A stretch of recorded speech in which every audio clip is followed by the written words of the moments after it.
today's tutorial, I'm going to show you guys how to change your profile picture on your Windows 11 laptop, tablet, or desktop computer.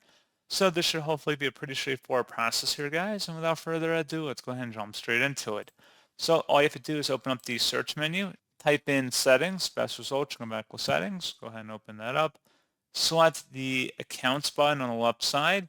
And then over here on the right, you want to go down and select underneath account settings and select your info.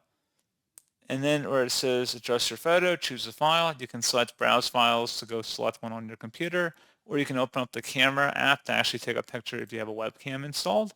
And that's pretty much it. So as always, thank you guys for watching this brief tutorial. Do hope that was able to help you out, and I do look forward to catching you all in the next tutorial. Goodbye.